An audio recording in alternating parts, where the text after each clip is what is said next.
Hello, traders. FX Pip Collector here. Today is Tuesday, August 26th, and this is my analysis for the US dollar Canadian, and we are on the 4-hour time frame.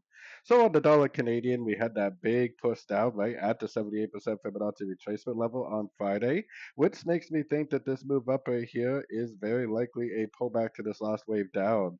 And this possibly could even end up being the end of a correction if we do end up getting a lot of downward momentum.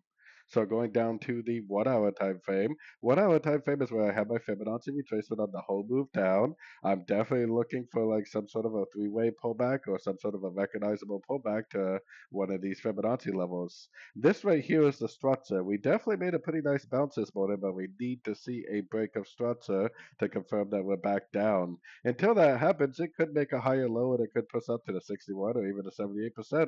So definitely looking for signs of the end of a correction, probably around the 1 hour time frame for a big sorting opportunity.